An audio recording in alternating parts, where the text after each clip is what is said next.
actually incredible.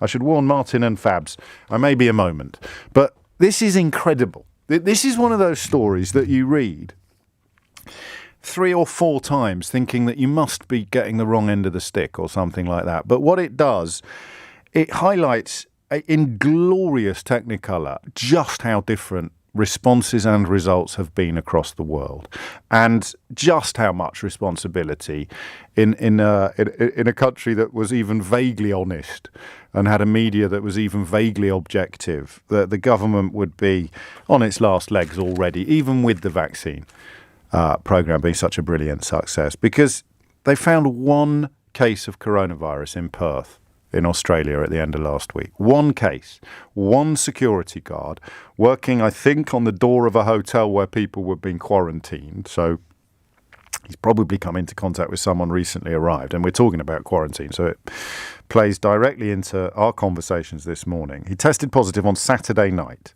right? It's now Monday morning. You could be forgiven for not knowing that. It's also February or March the 377th, depending on which calendar you're following at the moment, the Roman calendar or the COVID calendar. So he tested positive on Saturday night, right?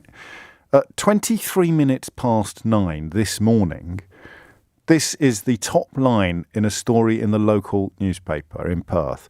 2 new Perth venues, including a gym, have been added to the long list of potential COVID exposure sites today.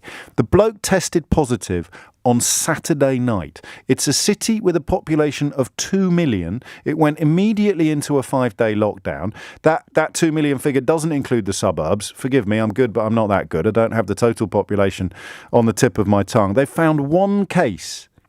This is what I mean about having to read the story 3 or 4 times to think that you're inhabiting a different planet. Remember, the coronavirus in Australia is the same virus that we've been dealing with here, although they obviously don't currently have any problems with the variants, the ones that started in Brazil and South Africa, or indeed the one that started in Kent.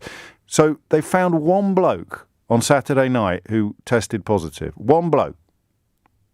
Monday morning, the local newspaper is already reporting 2 new venues have been added to the long list of potential exposure sites today.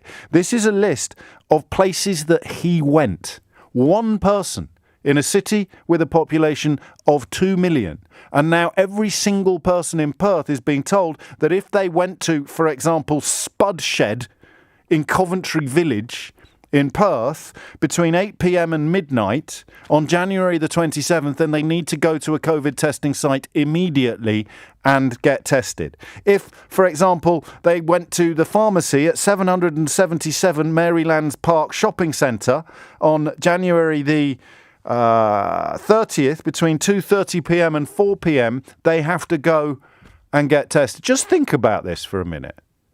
One person has got it, and everyone in Perth has been given a 16-long list, a 16-site-long list of places that he's visited. That is called contact tracing. That's what we've spent £22 billion on providing in this country.